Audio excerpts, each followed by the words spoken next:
No, it's all good. It's all good. But Gerard Thévenot has said it's always better than it looks. And any pilot can stay up when the conditions are strong.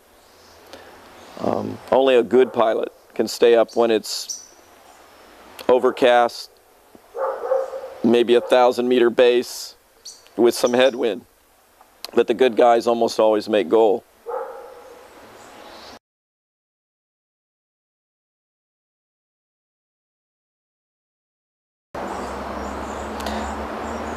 It's all good. I'll use the analogy of playing tennis.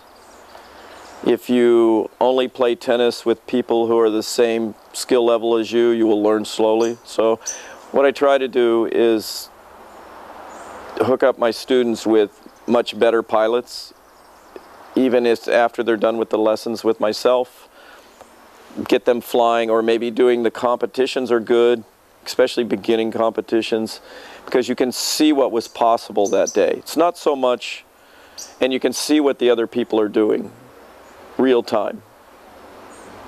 I do a lot of out and return work,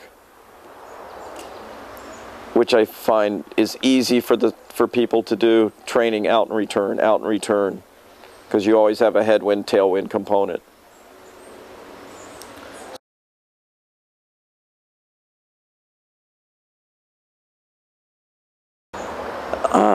What I've done over the years is try to come up with a training syllabus that teaches the students how to make decisions on their own.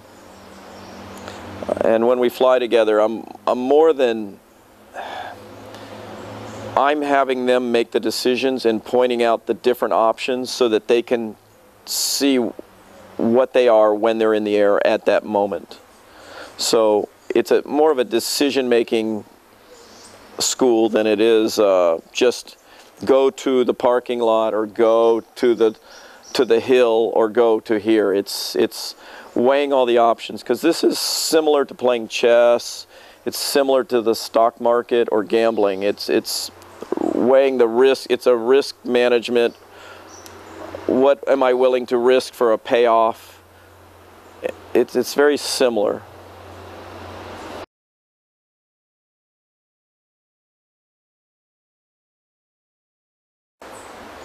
Normally, it used to be we relaxed when we were on glide, transitioning between thermals. Now, basically, I'm relaxing. You have to really pay attention, but when I'm climbing, it's sort of on automatic pilot, and that's when I can eat, drink, unless it's in the gaggle itself, because you're climbing, you're in the positive, you're making money. It's similar to making money. You're not losing. And when you're on glide, you're losing money. So in your business, when you're losing money is when you work the hardest and you're the most careful.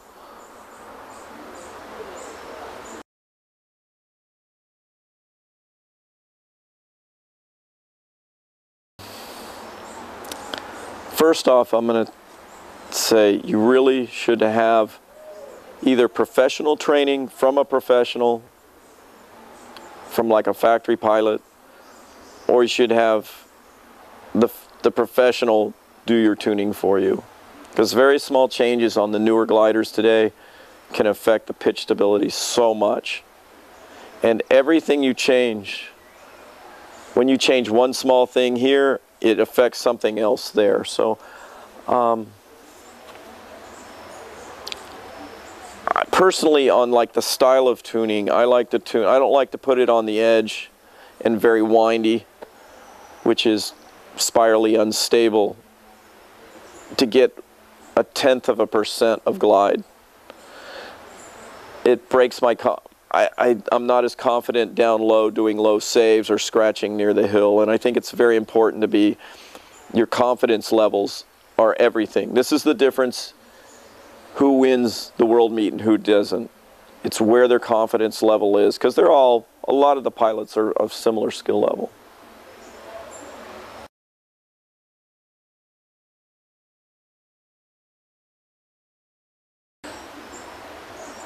Most people know that the VG is basically on quite a bit on glide. and off or a little bit on climb. What they don't realize is when you're climbing, the gliders today act quite differently in the spiral stability, the amount that you have to work as far as high siding, low siding. So in order to get a neutrally stable glider in spiral stability, I use the VG. This is how I use it in climb. I don't put more on so I'll climb faster. So I put more VG on to make it more spirally unstable and roll in. I let it off to make it so it's more spirally stable. So if I'm having the low side too much, I put more VG on. If I'm having the high side too much, I let the VG off. This is probably the least understood aspect of the VG.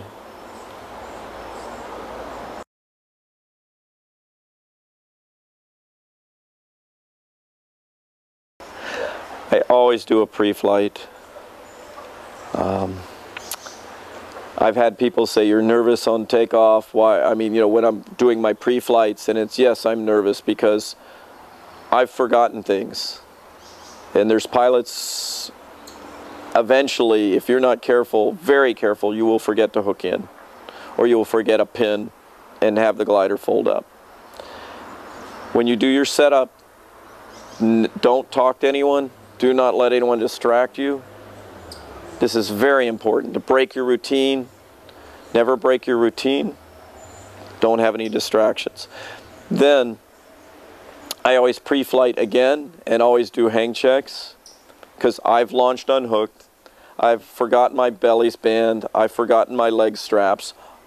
All of them always due to a distraction. So that part, be very, very careful.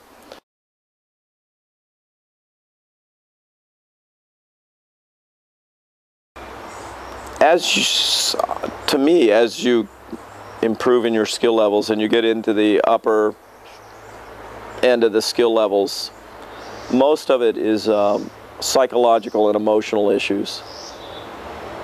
And we work a lot when I'm coaching on the psychological and emotional issues, how you're affected. It's very similar, again, to the stock market, how you can become emotionally attached to a certain stock and become, you know, make bad decisions. And this is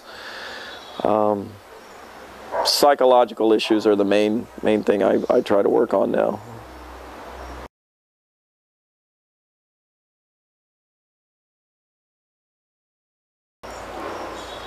I like a Vario that's very fast. Very fast. Most people don't care for it. I think it comes from the old days.